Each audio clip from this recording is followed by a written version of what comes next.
स्वागत है आप सभी के पसंद यूट्यूब चैनल राय एजुकेशन में। सभी मित्रों को सुप्रभात है। Very good morning to all of you. आज के मॉर्निंग सेशन में आज के प्रमुख अखबारों से कई महत्वपूर्ण अपडेट को कवर करेंगे, जिनमें प्रमुखता से बात करेंगे 69,000 भर्ती में 69,000 भर्ती से संबंधित 60-65 के पक्ष में, योग्यता के पक्ष में सुप्रीम कोर्ट का एक जजमेंट कल आया, जिसमें उन्होंने एकदम स्पष्ट कहा कि तदर्थ शिक्षक यानी कि संविदा पर रखे गए शिक्षक तब तक वहाँ पर रहेंगे जब तक योग्य शिक्षक ना पहुँच जाए वहाँ पर। तो सबसे इम्पॉर्टेंट बात यह है कि सुप्रीम कोर्ट के जजमेंट लगातार योग्यता के पक्ष में आते हैं।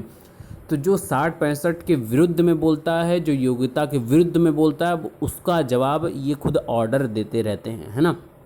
आप कुछ ऐसा निगेटिव कमेंट मत करिए, निगेटिव कमेंट करने वालों से दूर रहिए, ठीक है। अभी मैं आपको दिखाऊंगा सुप्रीम कोर्ट का एक और ऑर्डर, और इसके पहले भी मैंने एकदम स्पष्ट कहा था 69,000 भर्ती संबंधित संशोधन मुद्दे पर ललित साहब ने क्या बोला था कि चयनित लिस्ट में अगर मेरिट में भर्ती है तो उसको आप नियुक्ति देंगे और संशोधन का मौका देंगे, ठीक है। इसके बाद कल संशोधन पर सुनवाई हुई, उसमें एकदम स्पष्ट तरीके से उसमें भी बोला गया, संशोधन पर ही बोला गया कि आप संशोधन का मौका जो मेरिट में चयनित हैं उनको आप जरूर देंगे, ठीक है। और ये 1 महीने के भीतर आपको कल की तिथि से चालू हो गया है।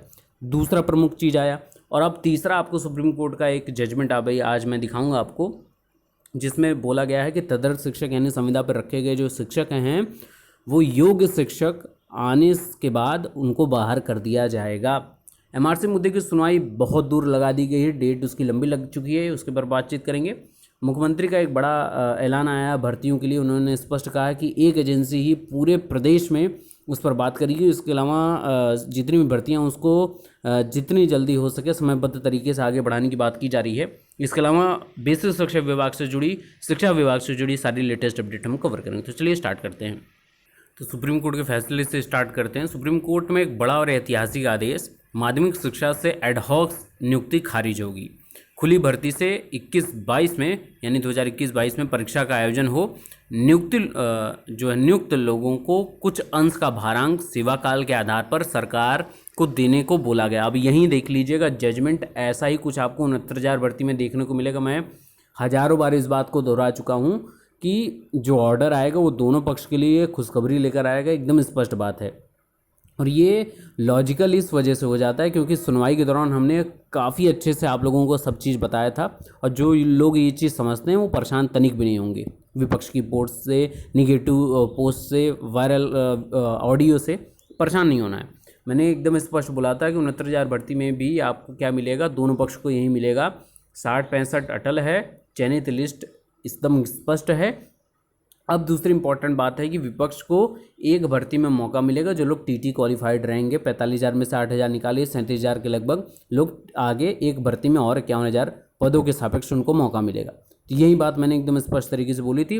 और लगातार जो जजमेंट आते हैं ये भी सोचिए ना कि योग्यता के पक्ष में आ रहे हैं, और एडहॉक शिक्षक यहाँ पे देखिए उनको भी उनकी नियुक्ति खारिज। अब भविष्य में 2021-22 से जो भी परीक्षाएं आयोजित होंगी उसमें नियुक्त जो लोग हैं उनको कुछ अंश का भारांक सेवा काल के आधार पर, जो शिक्षा मित्र बंधुओं को सेवा काल के आधार पर भारांक दिया गया है, वो ऐसा ही सरकार को देने की बात की गई है। अब उत्तर प्रदेश में माध्यमिक शिक्षा विभाग में नियुक्त तदर्थ शिक्षकों को के सेवा बहाली एवं वेतन के संबंध में आज सुप्रीम कोर्ट से आदेश आया कि ऐसे सभी शिक्षक जो संविदा पर कार्यरत हैं उन्हें तब तक सेवा से ना निकाला जाए जब तक नई नियुक्ति न हो जाए। साथ ही ऐसे सभी संविदा पर कार्यरत शिक्षकों को एक भर्ती में मौका और कुछ वेटेज भी दिया जाए।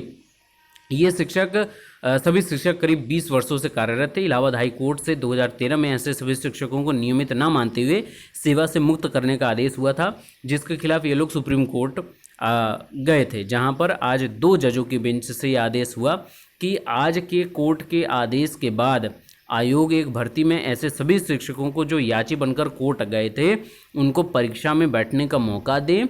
साथ ही जो परीक्षा में पास होंगे उनको विधि सम्मत भारांक दिया जाए, तत्पश्चात उनकी नियुक्ति की जाए। और यही आपका शिक्षा मित्र बंधुओं का 69,000 भर्ती में यही जजमेंट आपको देखने को मिलेगा।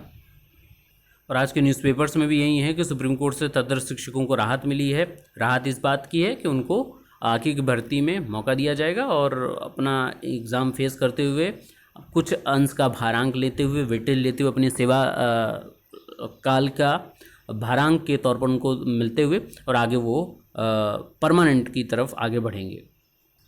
अब मुख्यमंत्री का एक आदेश है कि यूपी में होगी एक भर्ती एजेंसी और केंद्र की तरह राज्य में भी एक ही संस्था संचालित करेंगे सभी परीक्षाएं। यूपी में वर्तमान भर्ती एजेंसी उत्तर प्रदेश लोक सेवा आयोग प्रयागराज है, उत्तर प्रदेश अधीनस्थ सेवा जो यूपी ट्रिपल एस सी की करता है, जो समूह ग और समूह घ यानी ग्रुप सी और ग्रुप डी की भर्ती करता है, और माध्यमिक शिक्षा सेवा चयन बोर्ड सहायता प्राप्त माध्यमिक विद्यालयों में एलटी ग्रेड व प्रवक्ता की भर्ती कराता है।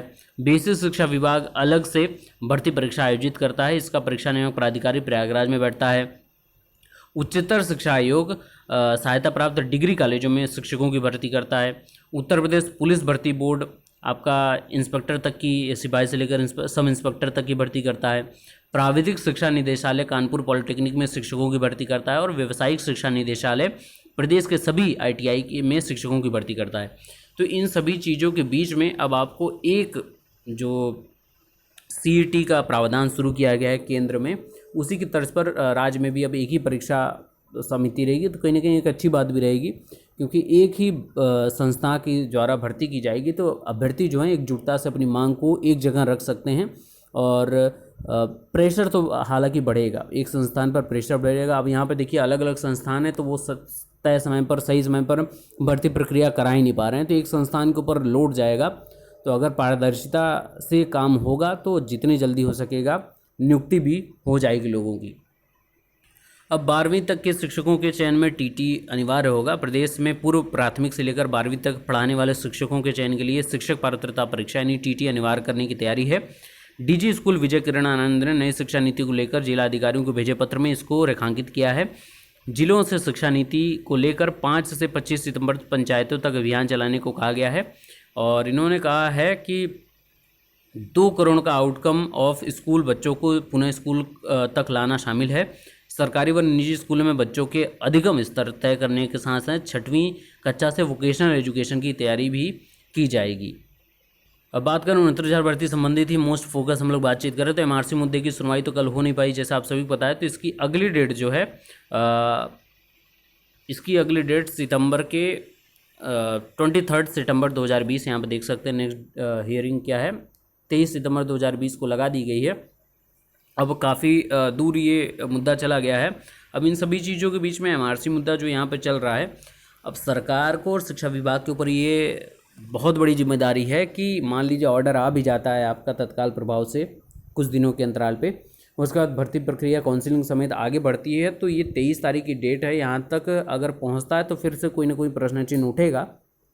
तो सीधी बात है कि आयोग को स्पष्ट कर दे, स्पष्टीकरण दे और बाद में किसी प्रकार का प्रश्न चिन्ह काउंसलिंग के समय, नियुक्ति के समय और नियुक्त होने के बाद भी ना आए, ऐसा उम्मीद करते हैं सरकार की तरफ से और शिक्षा विभाग की तरफ से। अब प्रधानमंत्री मोदी जी का एक कल भी लगातार स्टार्ट हुआ, उन्होंने कुछ अपनी स्पीच के लिए भारतीय जनता पार्टी के यूट्यूब चैनल पे स्टार्ट किया और उसके पहले ही लगभग 20,000 डिसलाइक्स आ गए।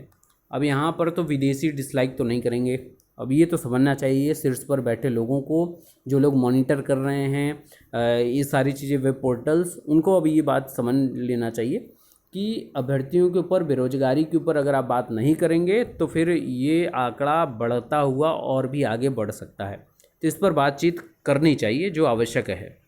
अमूमन मैं ऐसे पोस्ट नहीं दिखाता हूँ आप लोगों को, लेकिन यहाँ पर विपक्ष की तरफ से फिर एक भविष्यवाणी की गई है, क्योंकि विपक्ष में अब आपके ज्योतिषाचार्य ज़्यादा हैं।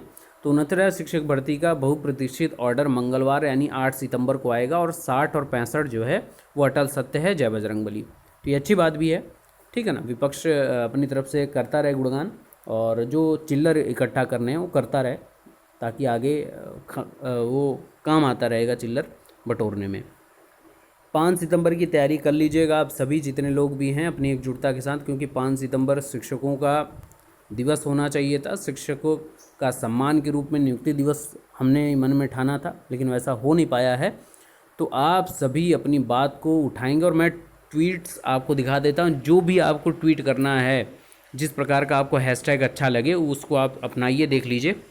तो इसमें से कोई भी ट्वीट आपको लगे इसके हिसाब से आप लोग एक सेलेक्ट कर लीजिए। जैसे हैशटैग 69,000 के यूपी टीचर्स वांट ज्वाइनिंग, 69,000 के चयनित शिक्षकों की नियुक्ति कब, हैशटैग 69,000 कब खत्म होगी चयनितों का इंतजार, 69,000 चयनितों को शीघ्र नियुक्ति पत्र, 69,000 यूपी टीचर्स वांट्स ज्वाइनिंग, या hashtag speak up for 69,000 hashtag speak up for 69,000 joining letter. आप अपने हिसाब से इन सारी चीज़ों को सेट कर सकते हैं। और पुनः बोलूँगा, सीखते रहिए। जो लोग ट्विटर पे ट्वीट करना नहीं जानते वो सीखते रहिए। सोशल मीडिया पे तमाम वीडियोस मिल जाएंगे, तमाम लोग मिल जाएंगे आपको गाइड करने के लिए। अगर आप कमेंट करते हैं तो मैं फिर इस पर एक वीडियो बना दूंगा आप लोगों के लिए, ताकि आपको इसमें भी सहजता हो जाए कि ट्विटर कैसे हैंडल करते हैं, कम से कम ट्वीट करना आ जाए, ताकि आप अपनी बात को प्रमुखता से भविष्य में भी उठा सकें। बाकी की लेटेस्ट अपडेट के लिए बने रहिए। Best of luck. Thank you so much.